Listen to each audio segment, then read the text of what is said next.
కామన్గా పేషెంట్స్ మా దగ్గరికి వచ్చి ఇచ్చే ఫీడ్బ్యాక్ కానీ వచ్చిన కంప్లైంట్ లాంటిది కానీ ఫిజియోథెరపీ చేయించుకున్నాము మళ్ళీ పెయిన్ ఎందుకు వస్తుంది. కామన్గా మళ్ళీ పెయిన్ తిరిగి రావడానికి మెయిన్ కారణం అండి చాలా హాస్పిటల్లో చేసేది రాంగ్ డయాగ్నోసిస్. ప్రతి బ్యాక్ పెయిన్ని ఒక బ్యాక్ పెయిన్ లానే చూస్తారు. అక్కడ 6-7 రకాల ఇబ్బందులు ఉన్నా కానీ ఒకే పెయిన్ లా చూస్తారు. అదే నెక్ పెయిన్ అయినా కానీ అది 4-5 రకాలుగా ప్రాబ్లమ్స్ ఉన్నా కానీ దాన్ని ఒకే దానిగా చూస్తారు. ఇప్పుడు చాలా మందికి టెన్నిస్ ఎల్బో పెయిన్ అని చెప్తారు. అది చాలా మంది tennis elbow along with neck pain తో కలిపి కూడా వస్తుంది. నెక్ ఇష్యూ వల్ల కూడా టెన్నిస్ ఎల్బో లాగా చూపిస్తుంది. సో ఇలాంటి రాంగ్ డయాగ్నోసిస్ ఒకటి. దాంతోపాటు మీ లైఫ్ స్టైల్ ఫ్యాక్టర్స్ చాలా మంది మేము జాగ్రత్తలు చెప్తాం, ఈ విధంగా చేయాలి ఈ విధంగా చేయకూడదు అంటారు. సో ఆ ఫ్యాక్టర్స్ మేము చెప్పినా కానీ మళ్ళీ అదే విధంగా మిస్టేక్ రిపీట్ చేస్తుంటారు పేషెంట్స్ చాలా మంది.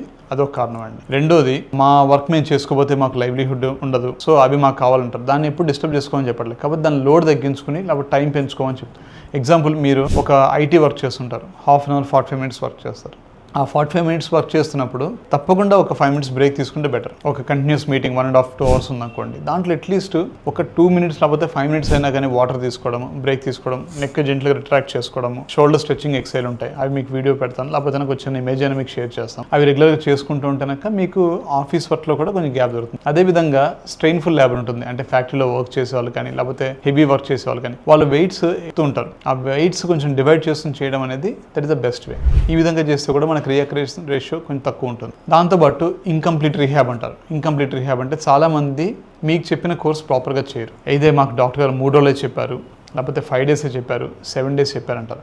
వాళ్ళు జస్ట్ మీకు ఒక టెంటేటివ్గా ఒక నెంబర్ ఇవ్వకపోతే కరెక్ట్గా ఉండదు, మీకు మాకు ఒక నెంబర్ లాంటిది ఇస్తారు తప్ప ఈ లోపల మీకు పెయిన్ తగ్గదు. ఎందుకంటే మీకు వచ్చే చాలా సివియర్ పెయిన్తో వస్తారు మీరు.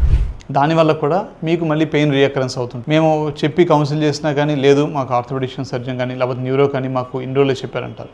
బట్ మీకు పెయిన్ ఏమో ఇంకా టైట్నెస్ అప్పటికే 50% తగ్గుతుంది, ఇంకా 50% మళ్ళీ మీకు బ్యాక్ టు నార్మల్ అయిపోతారు. మీరు అప్పటిదాకా పెట్టిన అమౌంట్స్ కూడా thousands of rupees కూడా వేస్ట్ అయిపోతుంది ఫిజియోథెరపీకి. సో ఏదైతే ఫిజియోథెరపీ డాక్టర్ మీకు ప్రాపర్ సెషన్స్ చెప్తారో, మీకు ప్రాపర్ గైడెన్స్ ఇస్తారో, అవి మీరు ప్రాపర్గా ఫాలో అయితే కనుక థింగ్స్ విల్ బి బెటర్.